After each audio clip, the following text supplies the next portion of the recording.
In this video, you'll learn how to use Windsurf to build a web application. By following these instructions, you will successfully create a sign-up web app using this tool. Begin by opening the Windsurf application on your device. Ensure that you have the latest version installed to avoid any compatibility issues. Once the application launches, you will be greeted with the main dashboard where you can access various features. Next, locate and click on the agent option, which is typically found on the left side of the interface.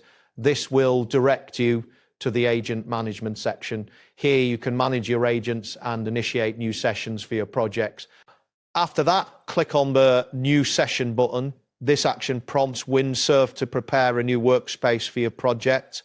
A loading indicator may appear briefly while the application sets up your session, allowing you to monitor its progress. Once the new session is ready, you will see the cascade code appear on your screen. This code serves as the foundational structure for your web app. It is essential to familiarize yourself with this layout, as it will guide the development process. Now, type in the details to create your sign-up web app.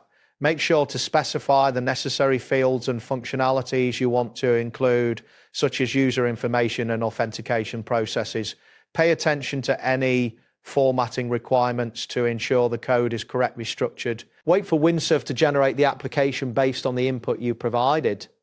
This step may take a few moments depending on the complexity of your app and the performance of your device. You will receive a confirmation message once the generation is complete, indicating that your web app is ready for further customization. That wraps up today's guide. Thanks for watching, and catch you in the next tutorial.